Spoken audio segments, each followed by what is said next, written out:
Hemos venido hablando de la sangre del pacto eterno. La sangre del pacto eterno.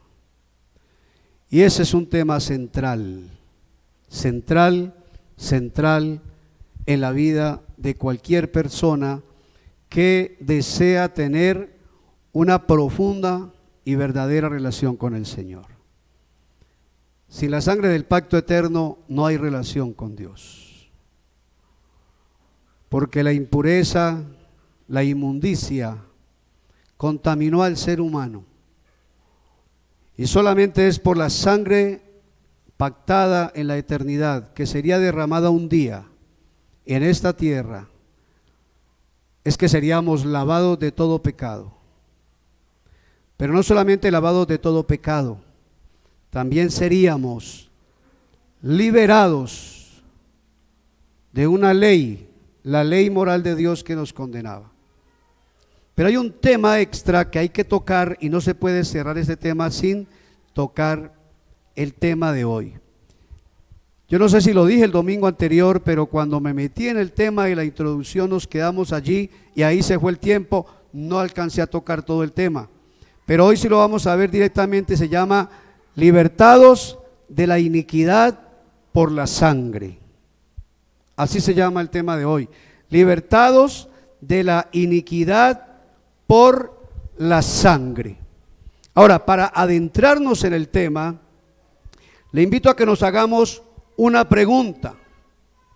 La pregunta es, ¿qué pasó realmente en ese momento cuando Adán y Eva comieron del fruto prohibido? ¿Qué fue lo que realmente pasó? ¿Y por qué la pregunta? Porque es que las consecuencias que se vinieron a causa de haber comido del fruto prohibido fueron unas consecuencias demasiado grandes. Afectó no solamente la vida del mismo ser humano, sino que afectó toda la creación, afectó la historia del ser humano completa. Venimos todavía arrastrando desde allá las consecuencias y se seguirán arrastrando hasta el fin de estos tiempos, se seguirán arrastrando las consecuencias. Entonces, ¿qué fue lo que realmente pasó? Haber desobedecido a Dios y haber comido de un fruto que pudo haber sido un mango de esos Tommy que son tan ricos, mango Tommy, o pudo haber sido una manga, biche, con sal y limón. Yo no sé si bajaron la manga y se comieron con sal y... Puede haber sido el fruto que haya sido, no importa.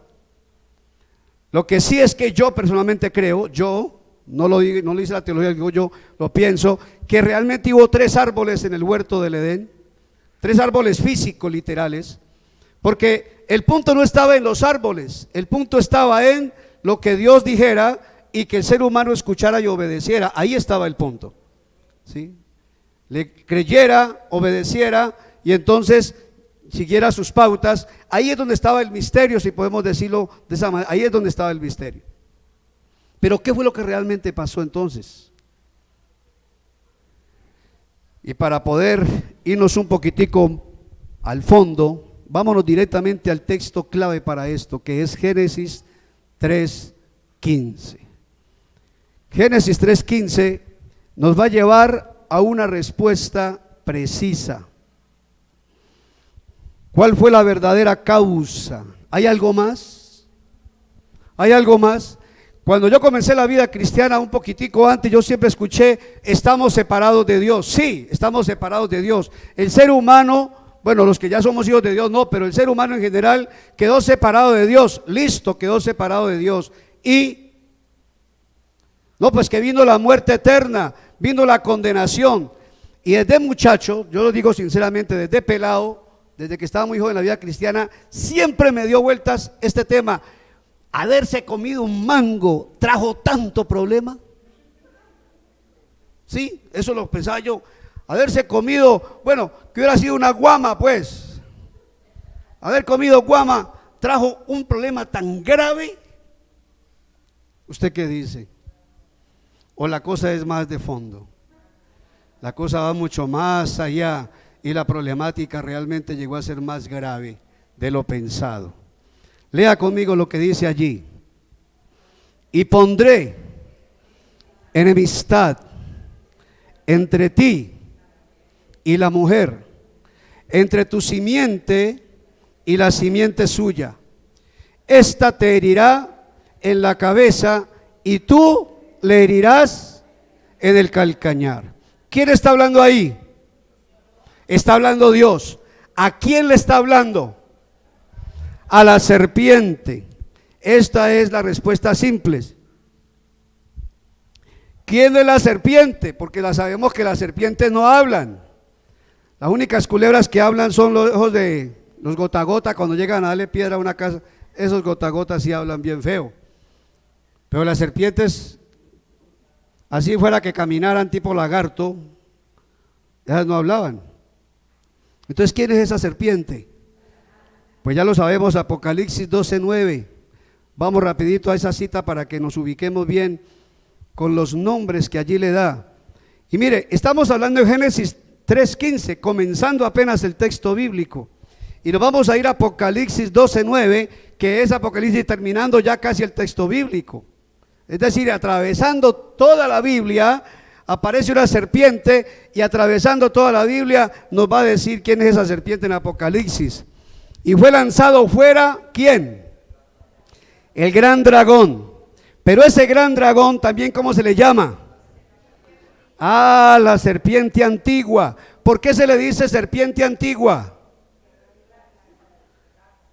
Porque esa viene desde Génesis 3, esa viene desde el huerto del Edén, esa viene desde que comenzó la vida humana, desde que no habían sino dos personas aquí en la tierra, desde allá viene esa serpiente. Entonces se le llama como la serpiente antigua, que también se llama diablo y también Satanás. Hasta ahí nomás, porque eso es lo que nos interesaba. Entonces queda muy claro que la que está hablando ahí no era la comadre de Eva, sino que era Satanás. Está hablando Satanás. Entonces, bueno, Dios le está hablando es a Satanás, ¿sí? Porque Dios es el que está hablando. ¿Y a quién se está dirigiendo? Se está dirigiendo a Satanás. ¿Y qué es lo que le está diciendo? Que va a poner enemistad. Va a poner enemistad entre la serpiente y la mujer. Y ya mi hermanita dijo entre la serpiente y ¿quién? No, usted dijo que Dios pondría enemistad entre la serpiente y ¿quién? Y la mujer. ¿Y esta mujer es quién? Eva. Vamos a ver si es Eva. Vámonos al capítulo 12 otra vez de Apocalipsis y preguntémonos, ¿quién es esa mujer? ¿Era Eva? ¿Se está refiriendo Dios a Eva en ese versículo? Entonces, ¿a quién? Porque andan por ahí diciendo que Adán tuvo dos mujeres, ¿no? Andan diciendo por ahí que antes de Eva hubo otra. ¿Cómo es que se llama?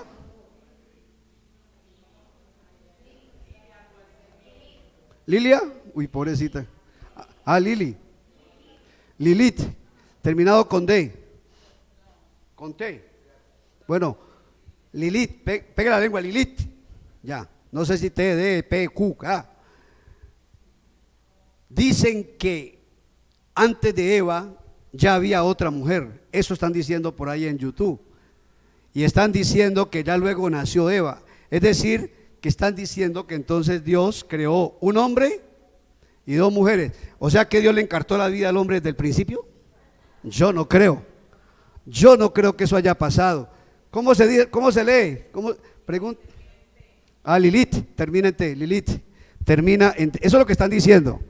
Pero bueno, yo no creo eso. Yo creo el relato bíblico. La Biblia me habla que Dios creó un hombre y una mujer, y eso tiene coherencia con todo el resto de la Biblia. Porque en el resto de la Biblia usted encuentra que cuando una pareja va a establecer relación conyugal o se quiere establecer relación conyugal, Dios exige que sea entre un hombre y una mujer. Él no dice entre varias. La poligamia surgió mucho más adelante, surgió después. Ahora, entonces, ¿quién es esta mujer? Vamos a leer ahí en Apocalipsis 12, versículos 1 hasta el 6, versículo 1. Bien, oiga bien, le damos con mucho cuidado para que no se me embolaten, por favor. Yo sé que estos estudios a ratos son un poquito complicados, manejados desde el púlpito, pero a veces es necesario también.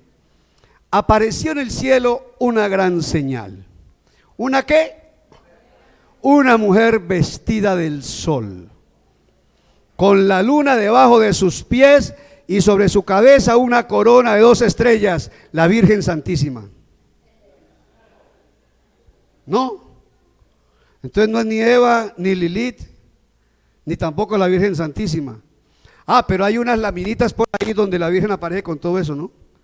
El catolicismo ha hecho una foto donde aparece supuestamente la Virgen María glorificada, y aparece así como dice así, vestida del sol, con la luna debajo de sus pies y sobre la cabeza 2 estrellas, y se las ponen así, y la venden grandota. ¿Cuánto la han visto? ¿Cuánto la han comprado? Quémela. Si la compró, quémela, porque eso es paganismo. Eso no hay ninguna, ni la Virgen fue glorificada, ni tampoco es la que está hablando este versículo aquí. ¿Estamos? Versículo 2. Y estando encinta, clamaba con dolores de parto en la angustia del alumbramiento. Versículo 3. También apareció otra señal en el cielo. ¿He aquí qué? Un gran dragón escarlata. Según el versículo 9, ese dragón, ¿cómo se llama también? ¿Cómo se llama también? La serpiente antigua. ¿Y cómo se llama también? Satanás. Y se llama también diablo. Entonces mire que apareció de aquí un gran dragón escarlata. Por eso que uno no puede ser de la América, vea, escarlata. Que tenía 7 cabezas y 10 cuernos. Y en sus cabezas 7 diademas. Eso no se lo voy a explicar ahora porque eso es muy profundo. Vea el estudio que di de Apocalipsis. Versículo 4. Y su cola arrastraba la tercera parte de las estrellas del cielo y las arrojó sobre la tierra. Y el gran dragón se paró, esta parte es muy clave. Y el gran dragón se paró frente a ¿quién? A la mujer que estaba para dar a luz. ¿A fin de qué? A fin de devorar a su hijo tan pronto como naciese. Versículo 5. Y ella dio a luz un hijo varón. Tenga en cuenta, ella dio a luz un hijo varón, que regirá con vara de hierro todas las naciones, y su hijo fue arrebatado. Ahora, este que regirá con vara de hierro todas las naciones, ¿quién es? ¿Quién es? Vamos a decir que el anticristo, Jesucristo. Amén. El Rey de Reyes y el Señor de los señores. Y cuando dice con vara de hierro, no es porque va a ser un dictador, que va a ser así tipo Maduro, que va a ser tipo, no digo otro nombre porque me lanzan piedras, aquí me tiran las Biblias. Hay cristianos que uno puede nombrar al código porque le tiran la Biblia encima, son capaces de tirársela encima. Entonces, más bien no digo más nombres, pero no estaba ahí Maduro, no es ese, no. La vara de hierro es contra el mal, contra la maldad, porque el reino de Jesucristo va a ser un reino de justicia y de paz. Y para que haya justicia verdadera, que produce una paz verdadera, el pecado tiene que ser castigado inmediatamente. ¿Me escuchó? ¿Me escuchó lo que dije? La mano de Dios, la mano severa del que dice aquí, es porque toda actitud y toda reacción de pecado la va a castigar de inmediato, y no va a permitir que lo más mínimo en su reinado, en su reinado no va a permitir que lo más mínimo de maldad florezca. Así que todo lo que es de pecado lo va a coger y de una vez, ¿qué? Bueno, a las personas no, al pecado. Va a castigar el pecado. Sigamos leyendo porque esta cita es muy interesante, ¿cierto? Y su hijo fue arrebatado. ¿Para quién? ¿Y para quién? Y para su trono. 6. Y la mujer huyó al desierto, donde tiene lugar preparado por Dios para que allí la sustente por 1270 días. 7. Esto es hablo de Apocalipsis, de los tiempos apocalípticos, pero también tiene de todo lo que vamos a ver ahora. Después hubo una gran batalla en el cielo. Bueno, y de ahí para adelante ya es lo que vimos cuando se dice que, y ellos le han vencido por la sangre, sí, por la sangre del Cordero, es lo que sigue ahí para abajo. Pero quedémonos en estos primeros 6 versículos. Una mujer vestida del sol con la luna debajo de sus pies y con una corona de 2 estrellas en la cabeza. Esa mujer es el pueblo de Israel. Esa mujer ni es Ada, ni es, ¿cómo es que es? Ada dije yo. Eva. No es, se me dio la mente Ada, ¿no? No es Eva, ni es Lilith, ni es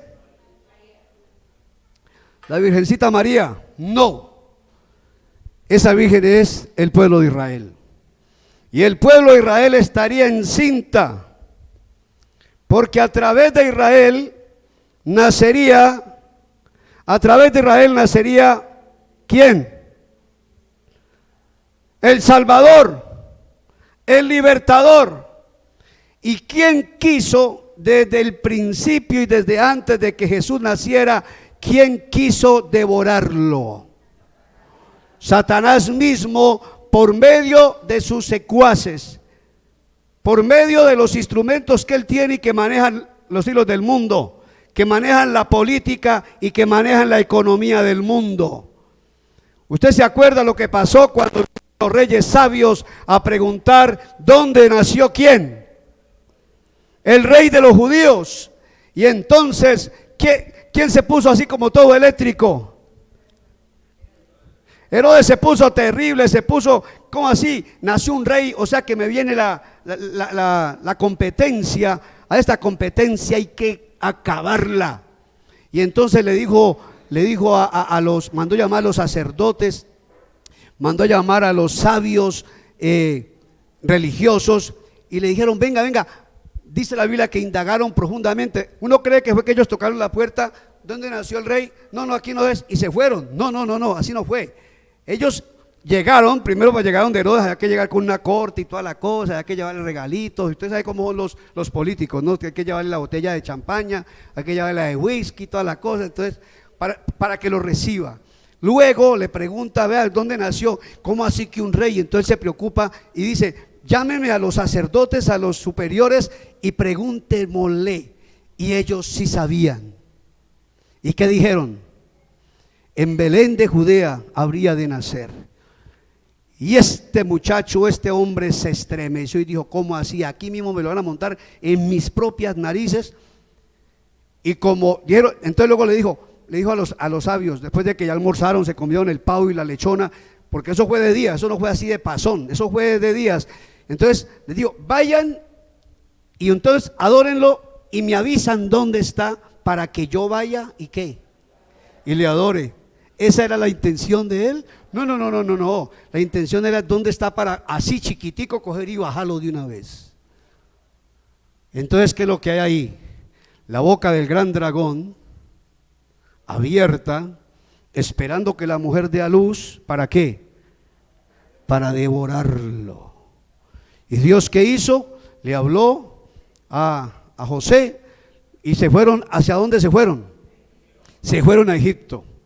Y eso es símbolo de ese desierto. Allá se fueron y Dios los sustentó y luego los volvió a traer ya cuando Herodes había muerto. ¿Nos ubicamos? Entonces ¿quién es la mujer? El pueblo de Israel. Ahora, vamos más a fondo para que no nos vamos para que se coman el arroz paisa a tiempo.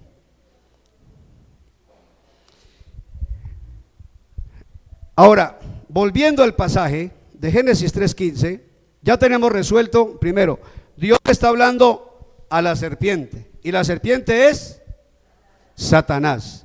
Y le está diciendo Dios a la serpiente que entre ella y una mujer habría ¿qué? Habría enemistad. Ya sabemos que la enemistad en ese caso es el pueblo de Israel. Si usted sigue leyendo el mismo Apocalipsis 6, de ahí para abajo, usted se ubica bien en toda esa lectura con respecto a Israel. Entonces, ya sabemos, una enemistad entre las dos, pero la pelea no iba a quedar ahí, porque el texto sigue diciendo que la enemistad se presentaría entre la simiente de la serpiente y la simiente de la mujer. Ahora, aquí viene entonces la inquietud, ¿qué es simiente? ¿Qué piensa usted cuando lee simiente ahí? ¿Qué le viene a la mente? Simiente, semilla, semilla. Si usted abre una naranja y en esa naranja usted encuentra unas semillitas, si no son elaboradas por Monsanto, que es el gran laboratorio que está cambiando toda la genética de las frutas, ahora usted come un limón que usted lo abre y no tiene pepa. Y la gente es feliz que porque no tiene pepa. No hay cosa más dañina que eso. Abren una papaya que no tiene, abren un mango y no tiene pepa. Lo que nosotros llamamos la pepa es la semilla. ¿Y la semilla es qué? La simiente. Lo que quiere decir que esa fruta, como Dios la creó, el ser humano ya cambió eso, porque ya nace la fruta sin semilla, y eso es para la manipulación de los alimentos que ya estamos cayendo en ellas. Llegará el día en que los sembrados no están tal cual produciendo, sino que tienen que comprarle la semilla a un banco de semillas. ¿Y sabe para qué se hace eso? Para manipular. ¿Y sabe qué es eso? Apocalipsis cumpliéndose. Asústese. Mejor no, asústese no. Póngase pilas con el Señor, agarradito de la falda del Señor. Amén. Entonces usted abre la naranja y usted encuentra un poco de pepas, y esas pepas son las semillas, es decir, son la simiente, lo que quiere decir que de esa naranja, si esas pepas caen a tierra y viven su proceso, van a ser ¿qué?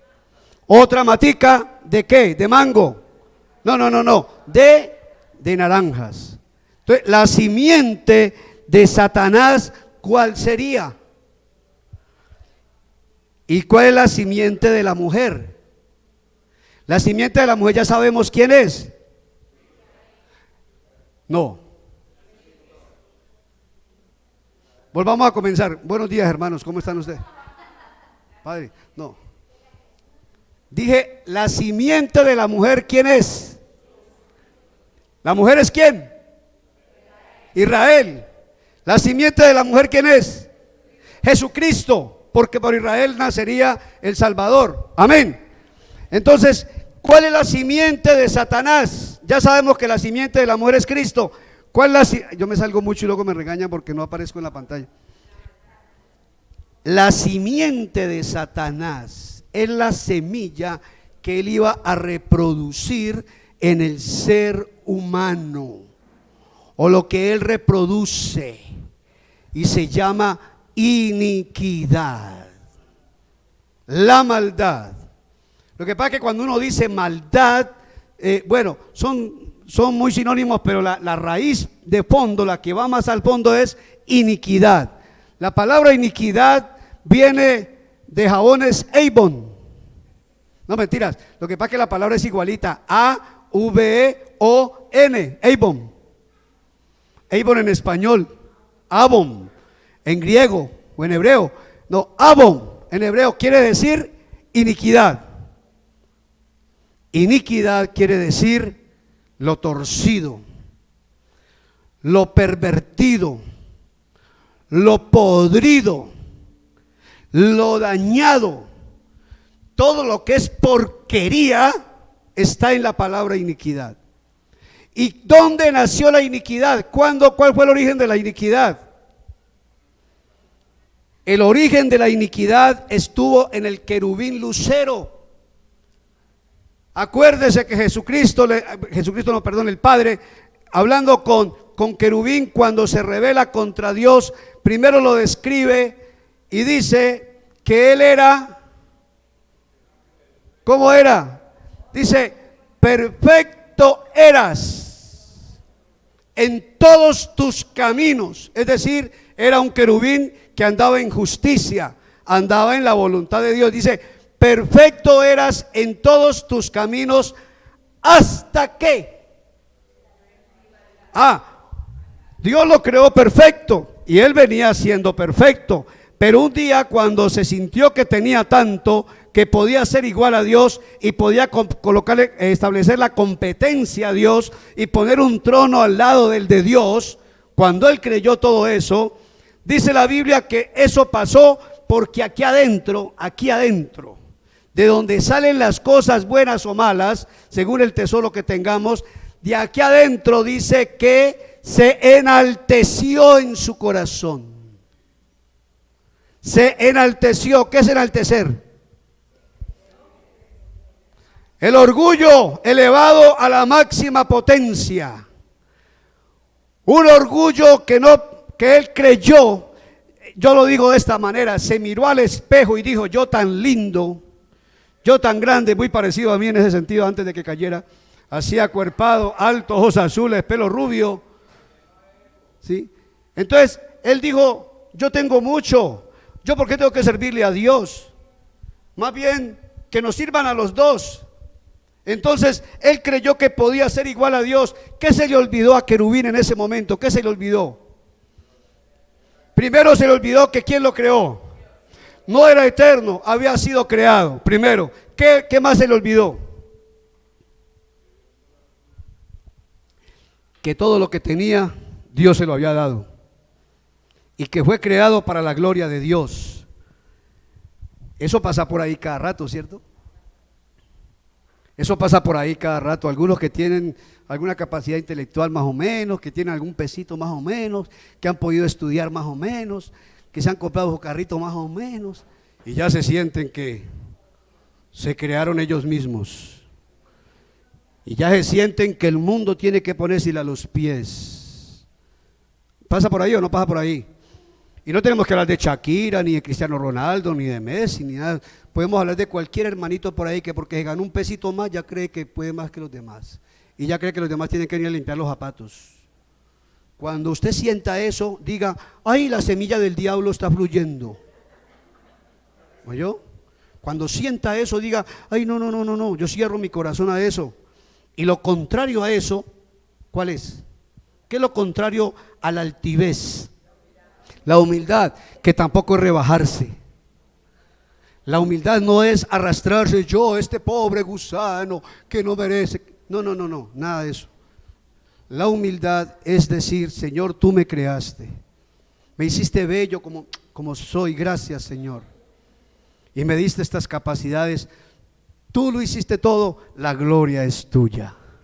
No es negar lo que tengo, es reconocer que lo que tengo me lo dio el Señor y es para la gloria de su nombre. Amén. Le damos un aplauso al Señor. Para eso es que está. Todo lo que hace Dios y todo lo que nos da es para alabanza de la gloria de su nombre, dice la palabra del Señor, de su gloria. Entonces, para eso estamos. Pero este se enalteció, y cuando él se enalteció, se corrompió. Y ahí tenemos el primer político de la historia. Hizo campaña política en el cielo diciendo: ¿quiénes siguen con Dios y quién se va conmigo? Sea su propio jefe. Usted tiene el poder, usted tiene la capacidad. Ese cuentico que nos meten por ahí en los motivadores, los que están pegados del egocentrismo: tú eres capaz, el poder está en ti, tú lo puedes todo. Váyase a pie a la luna a ver si puede. No puede, todos no lo podemos. Hay uno solo que lo puede todo. Amén. Y se ha manifestado como Padre, Hijo y Espíritu Santo. Y es nuestro Dios. Entonces, cuando él, que fue creado y Dios le dio tanto porque Dios se desbordó, dice que era el sello de la perfección, acabado en hermosura. Y él se miró al espejo y dijo: yo soy muy bello y muy especial. Besitos. Yo porque tengo que ir a servir a Dios, que me sirvan a mí también. Y le dijo a Dios que iba a poner un trono. Oiga bien, este que se volvió Satanás, porque ahí se volvió Satanás, no quiso destronar a Dios, esa no fue la idea. Quiso poner un trono paralelo al de Dios. Y es tan atrevido, ay padre, es que así son. Es tan atrevido que ¿sabe qué hace? Él y le dice a Dios: yo me cojo este lado de acá y usted coge. ¿No le parece un atrevimiento? ¿Cómo se veía a sí mismo ese sinvergüenza que le dice a Dios: yo cojo por aquí todo esto y usted coja para allá. Y Dios le dice, ¿quién está creyendo aquí que usted está repartiendo lo que no es suyo, mijo?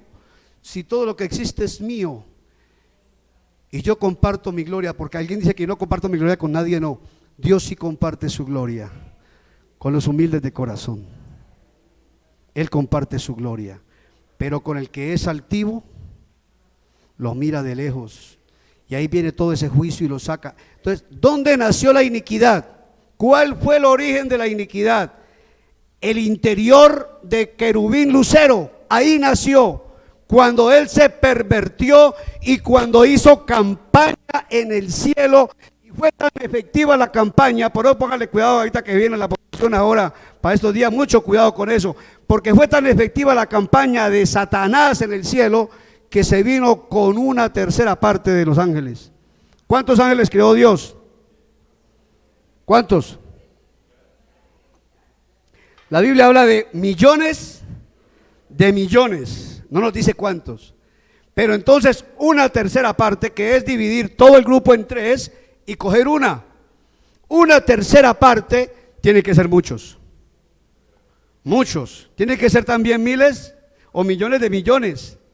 Por eso es que en esta tierra pareciera que el diablo estuviera en todas partes, pero ningún ángel tiene la capacidad de estar en todas partes. Querubín no tiene la capacidad de estar en todas partes, pero tiene muchos muchos ángeles que cayeron con él, que ahora los conocemos como demonios y andan repartidos en esta tierra y le trabajan a él y están sujetos a él, a su gobierno, porque él estableció en esta tierra, ¿cómo se llama? Un principado, no un reino, un principado. Amén. Y entonces, wow, esto demanda mucha explicación para uno llegar al punto, ¿no? Aquí está Satanás, la serpiente antigua, y su simiente, la iniquidad. Aquí está la mujer. Yo vuelvo y me salgo. Aquí está la mujer. ¿Cuál es su simiente? El Salvador. Entonces, la enemistad que tendría la serpiente y la mujer ahora se trasladaría. Volvamos a Génesis 3:15, dice: y pondré enemistad entre ti y la mujer. Ahí están los dos primeros. Luego dice: y ahora se traslada ¿a dónde? Entre tu simiente, la iniquidad, la maldad, y la simiente suya. Es decir, la simiente de la mujer, no suya de Satanás, sino tu simiente de Satanás contra la simiente. Es decir, que entre el Salvador Jesucristo y la iniquidad que iba a estar en el ser humano, habría una contienda. Y la causa de Jesucristo venir desde el cielo a encarnarse para traer libertad era la iniquidad en el ser humano. ¿Cuál es la iniquidad? ¿Cómo así? Usted fue creado así como está aquí. ¿Cuál es el primero?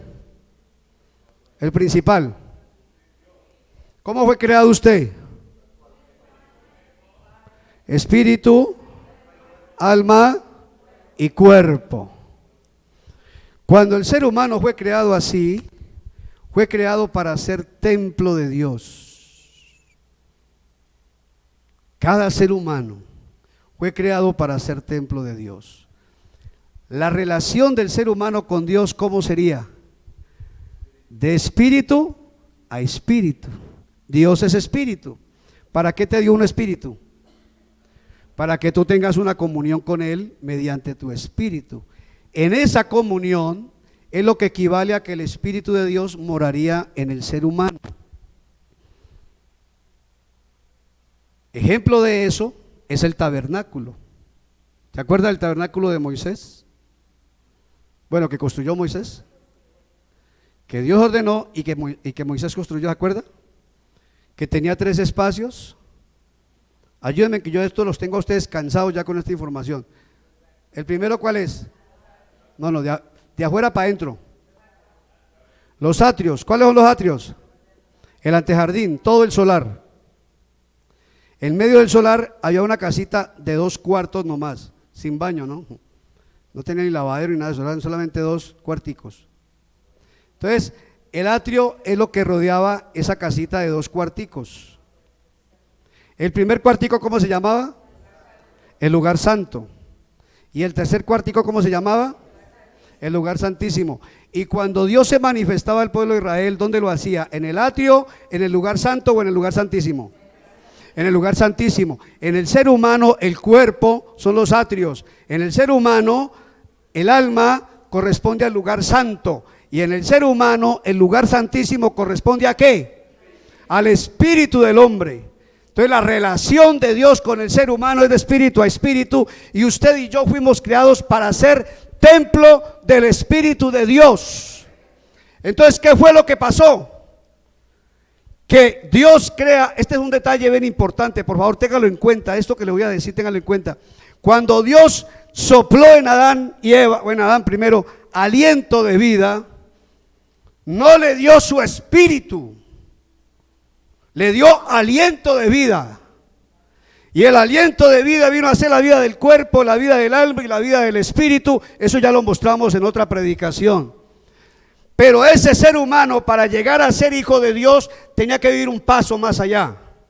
Y es que su espíritu tenía que venir a estar unido con el Espíritu Santo de manera permanente. Porque uno no es hijo del papá o la mamá si no tiene la misma genética. Hay que tener la misma genética para ser hijo. Por eso cuando un padre quiere negar a un hijo, ¿qué le hacen? ¿Para qué? Y por más que lo quiera negar, ¿qué dice el ADN? Es hijo suyo. Y cuando el espíritu del ser humano está unido al espíritu de Dios, ¿qué dice el ADN espiritual de esa persona? Que es un hijo de Dios. Amén. Pero lo que pasó en ese momento no fue eso, porque en vez de haber seguido la directriz de Dios, haberle creído a Dios y haber obedecido, haber comido del fruto de la vida, porque habían 3 árboles, ¿se acuerdan? El árbol, todo árbol bueno para comer, el árbol del conocimiento y el árbol de la vida. El que le iba a permitir al ser humano, si le creía a Dios y le obedecía, que la vida de Dios entrara en su espíritu, era que comiera del árbol de la vida. Al comer el árbol de la vida, que como yo digo, era un árbol, puede ser de aguacate, que estaba ahí, que están muy buenos los aguacates, cáscara, ¿cómo es que llaman? Papelillo, un aguacate de papelillo ahí, y lo peló rápido, podía hacer eso. Lo que iba a pasar es que seguía las pautas de Dios, el espíritu del hombre sería unido al Espíritu Santo, y vendría a ser hijo de Dios, pero eso no pasó. Le dio la espalda a Dios y comió de lo que Dios le dijo, no coma. ¿Qué fue lo que hizo? Abrió su ser y el espíritu del hombre recibió la simiente de iniquidad. ¿Me estoy haciendo entender lo que estoy diciendo? El espíritu del hombre fue contaminado con el espíritu de Satanás. Por eso el problema humano no lo arregla la educación. Por eso el problema humano no lo arreglan los buenos modales. Por eso el problema humano no lo arregla unirse a cualquier religión, aunque sea llamada cristiana, que usted se sume porque está sentado ahí. No. El problema humano solamente se arregla con respecto a Dios cuando su espíritu es liberado. Cuando su espíritu es liberado. Porque el problema del ser humano, por el cual Dios lo sacó del huerto del Edén, por el cual cayó en muerte eterna, por el cual contaminó todo este mundo, se llama iniquidad en el espíritu del ser humano. Yo no sé esto por qué nos enseña de esa manera, porque el problema no fue solamente que dijeron, ay no señora, mira, me gustan los aguacates, yo más bien me como este mango. No, ese no fue el problema. El problema fue que su ser, que fue creado para ser templo del Espíritu de Dios, conectando el espíritu humano con el Espíritu Santo, en vez de quedar conectado con el Espíritu Santo, ese espíritu humano quedó conectado con el espíritu de las tinieblas. Y desde allí es que la palabra dice que el ser humano vino a ser hijo de desobediencia, hijo de pecado, y permítame la palabra que suene horrible, hijo del diablo, espiritualmente hablando. Vino a ser hijo del diablo. Por eso la enemistad entre la simiente de Satanás y la simiente de Israel. Por eso ahí estaba el conflicto, porque la simiente de la mujer vendría a acabar, vendría a matar esa simiente para darnos libertad, para que usted y yo fuésemos libres. Entonces, ¿cuál fue el verdadero problema? ¿Cuál fue el verdadero pecado de fondo? Y se lo digo de esta manera, que suena muy duro, pero es verdad: profanar el templo de Dios.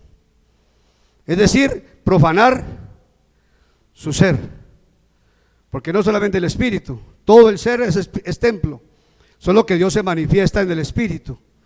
Pero cuando el espíritu humano quedó contaminado de espíritu de Satanás, de simiente de iniquidad, el templo fue profanado. Y cuando algo es profanado, ¿cuál es el destino final?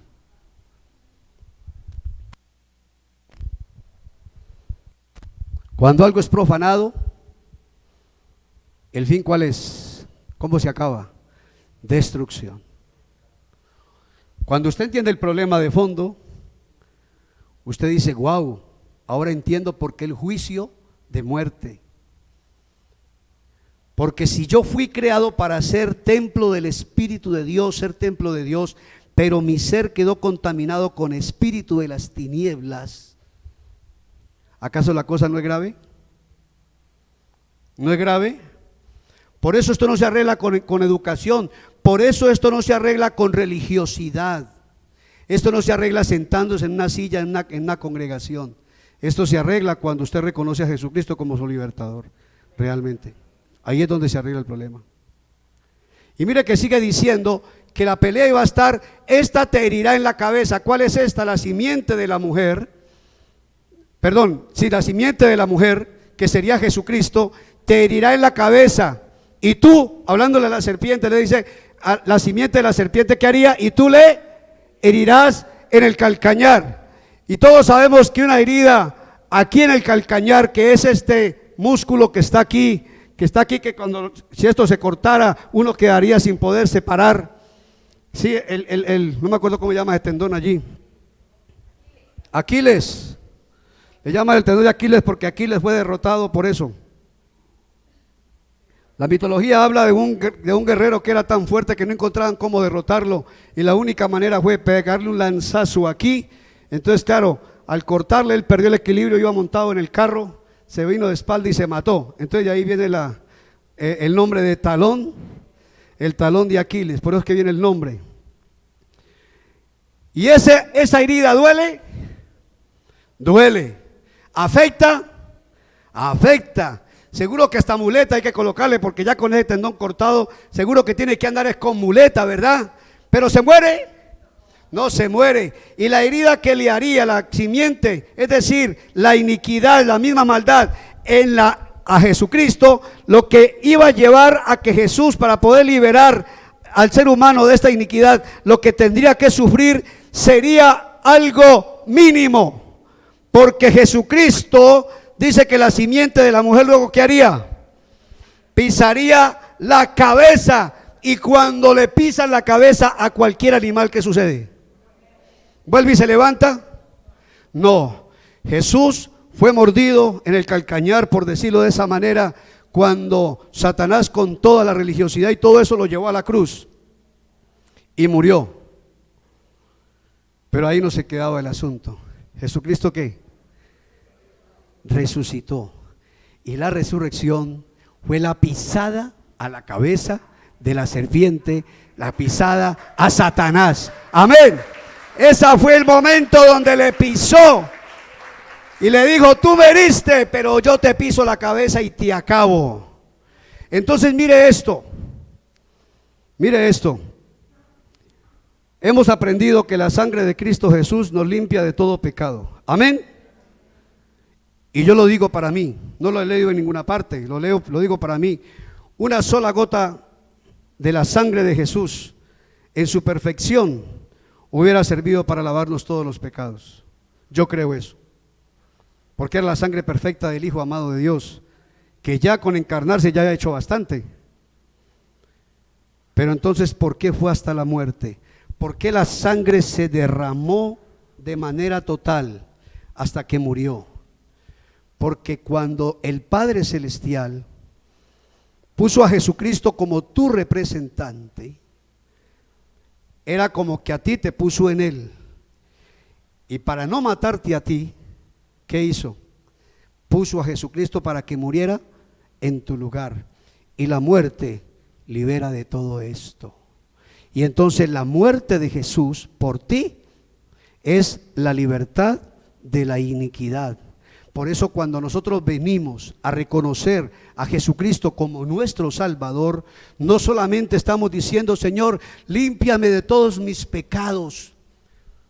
También le estamos diciendo: libera mi espíritu de la iniquidad, para que tu Espíritu Santo pueda unirse conmigo. Amén. Pueda unirse con mi espíritu. Y lo que se da en ese momento es lo que la Biblia llama el nuevo ¿qué?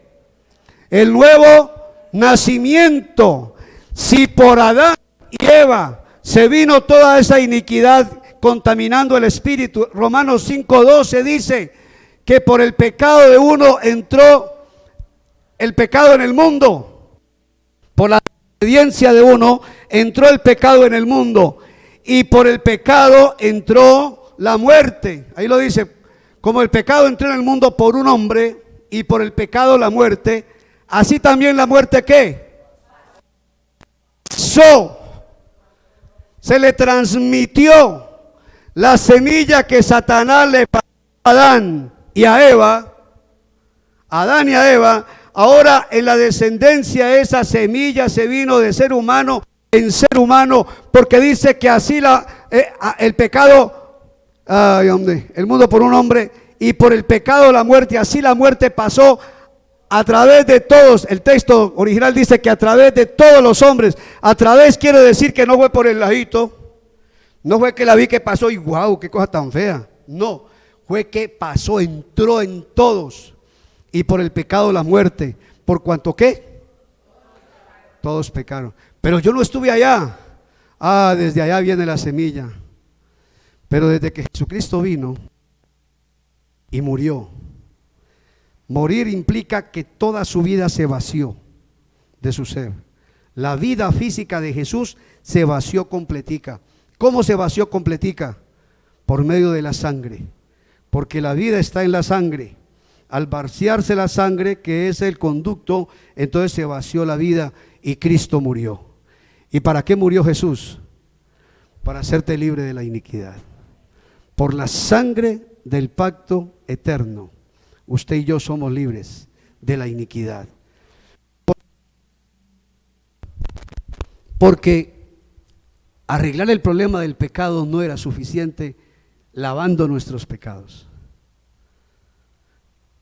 Porque la naturaleza pecadora nos va a llevar, estoy hablando de la naturaleza pecadora de iniquidad, va a llevar el ser humano siempre a pecar.